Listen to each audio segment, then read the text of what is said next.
morning, everyone. My topic for today is all about transfer of learning. Introduction. Transfer of learning plays a very important role in our day-to-day life. It is rare that the situation in which we learn is identical to the situation in which we apply and use that learning. Education is preparation of life. Whatever we learned in the school, we are expected to apply that same in life. For example, we learn arithmetic in the classroom and apply it while shopping. Example of transfer of learning is learning to drive a car helps a person to later drive a truck. Kung ano yung natutunan mo in past learning, pwede mo siya i-apply in present. Meaning of transfer of learning. Transfer of learning consists of two words, transfer and learning. The meaning of transfer is an act of moving something or some to another place. Learning, an act of gaining knowledge, skills by experience, study, being taught, or creative thought. The meaning of transfer of learning is a process in which something learned in one situation is used in another situation. Definition of transfer of learning. According to Crow, the carryover of habit of thinking, feeling, or working of knowledge or of skills from one learning area to another is usually referred to as transfer of learning. According to Peterson, transfer of learning is generalization for it is extension of idea to a new field. According naman kay Guthrie and Powers, transfer of learning may be defined as a process of extending and applying behavior. Sa tatlong ito, dito lang umiikot yung understanding, representation, and experiences. So, transfer of learning is important because all learning involves transfer based on a previous learning. Kung ano yung natutunan natin in past, pwede rin natin siya mag-transfer in our present. Kung halimbawa na lamang is kung marunong ka, yung bata marunong hindi pa siya marunong magbasa in previous. So, nagpasok siya sa school, nag-transfer yung learning na marunong na siyang magbasa. There are 6 theories of transfer of learning. First is theory of mental discipline, also known as a faculty theory. Tells that education is a matter of transfer in the mind or disciplining the mind.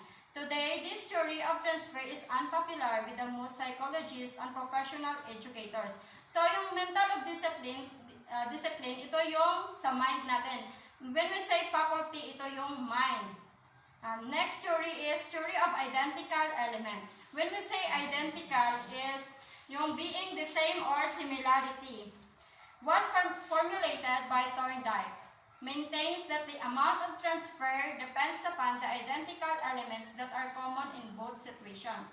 Identical elements such as content, method, aim, attitude present in both situations facilitate learning. Identical or being the same. Example, learning to ride map is easy after learning to ride a bicycle. Here, transfer is very fast because identical elements in both vehicles. Next is the theory of generalization. Was formulated by Charles H. Educ. It means that experiences obtained in one situation are applicable to another situation. It puts emphasis upon the value of understand, organize, and generalize specific experiences. When we say generalization, the theory of generalization, the attitudes, skills, and abilities are transferred only when these are systematized and related to many situations wherein this can be utilized. Example, punctuality. Kung ang bawa yung bata, maagang kumakain, hindi ibig sabihin na maaga rin siya papasok sa school. Next theory is theory of configuration. It's based on Gestalt theory of learning. Transfer implies that what is learned in one situation can be shifted directly to another situation only when similarity in content, method, or attitude of the two situations is perceived by the learner. According naman kay Spearman two-factor theory. According to Spearman learning depends upon two factor.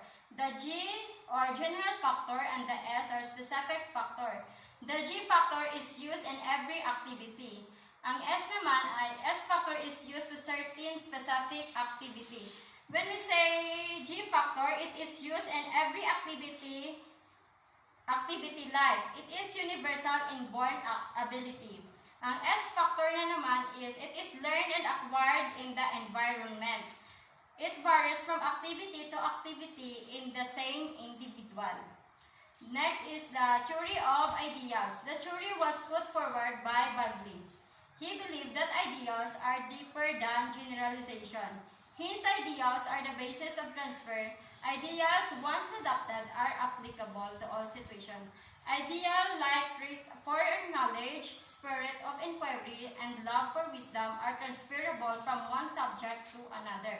When we say ideas, there is no denying that the fact that ideas, once adopted seriously, are applicable to all situations. The truth-seeing ideal, spirit inquiry, the love of wisdom, and truth for discovery and transferable which from one subject to another.